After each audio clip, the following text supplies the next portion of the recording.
Welcome back everyone, and prepare to be bedazzled because today I'm going to be commencing my review of the Marvel Legends Black Panther Wakanda Forever Nakia action figure. Is this action figure paragon of resounding perfection, or should she be relegated to the dumpster, or is she characterized by insipid unalloyed mediocrity in the form of a quantity scored after rated to be a 1 out of 10? Why, you may ask? Without further ado, without further delay, allow me to demystify that answer to that inquiry right here, right now. Lamentably, much to my dismay, much to my consternation, much to my grief, much to my agony, much to my chagrin, and much to my distress, she commands a steep, staggering, hefty, exorbitant, lofty premium price of $25 plus sales tax, which is indeed a cost-prohibitive price point for the avowed Marvel fan who acquiesced to paying.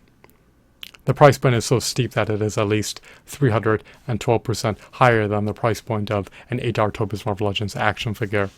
So you have to have deep pockets to concede to paying $25 plus sales tax for a single Marvel Legends action figure. That's not even comparable. That's not even on par. That doesn't even hold a candle to an $8 Topaz Marvel Legends action figure. So I have to utilize a $8 Topaz Marvel Legends action figure as a benchmark for comparison of value. So does she have comparable value relative to the Deadpool action figure, the Dupe action figure, the Juggernaut action figure, the Maestro action figure, and 3 comic books in tandem with 1 Build-A-Figure piece as well as 1 sizable diorama piece? Does she have comparable value to those aforementioned items as an aggregate? Does she furnish the collector with more value than 3 action figures or 4 action figures, 3 comic books, 1 diorama piece, and a Build-A-Figure piece for meticulously detailed behemoths of a 14 to 16 inch Build-A-Figure?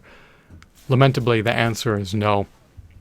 Her shadings, her sculpt, her details, her textures, her aesthetics are mediocre. She's not sporting as many points of articulation relative to the Topaz Marvel Legends action figures. If you recollect, those figures had latitude for dynamic posability. You can maneuver them into nearly any pose that you could conceive of in the chasms of your mind. A copious amount of those Topaz Marvel Legends action figures were sporting 32 to 40 points of articulation. However, in this context, this Nakia action figure probably is around 22 to 26 points of articulation at most, presumably. But if she does have more, it's still a far cry from the amount of points of articulation that the Topaz Marvel Legends action figures possess. So she does come with some accessories.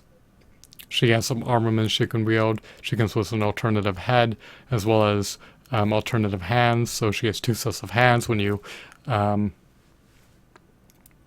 for her alternative hands. And she does come with a Build-A-Figure piece for a Build-A-Figure, but even with the inclusion of her accessories, even with the integration of a Build-A-Figure piece, it just does not hold a candle to the $8 Topaz Marvel Legends action figures. The sculpt, details, shadings, textures, aesthetics are not on par relative to the $8 Topaz Marvel Legends action figures.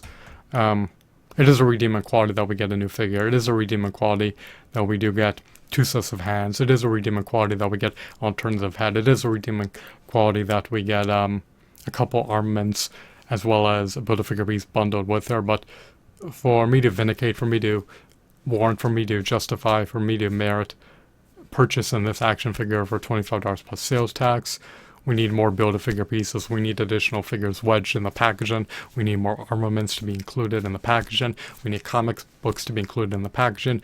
We need Blu-rays and DVDs as well as Marvel video games to be wedged in the packaging. There needs to be a copious amount of items consolidated into the packaging for me to vindicate squandering $24 plus sales tax on this figure. And I also would have preferred if they accentuated her features. I would have preferred if she has superior details, textures, shadings, and aesthetics. And of course, a more refined sculpt. Is she characterized by insipid mediocrity?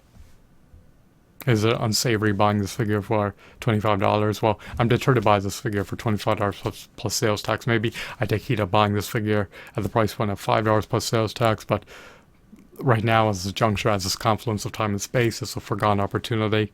I will be abstaining, desisting, and refraining from buying this action figure. Am I unappeased? Am I implacable? Well, I am unappeased in this context. This action figure does not appease me, does not tickle my fancy, does not pique my interest. I'd be inclined to give it a 2 out of 10, but I'm not too much of a fan of buying scrawny,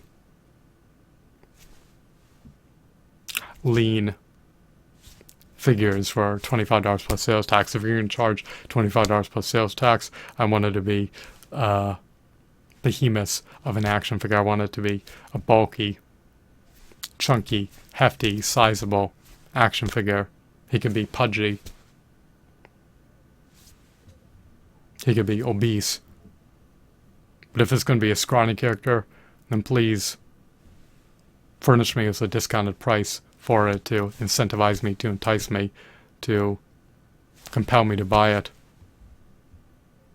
They will not goad me to buy this action figure. And then I'm not going to gush about it because even though it's an action figure of a new character, $25 plus sales tax,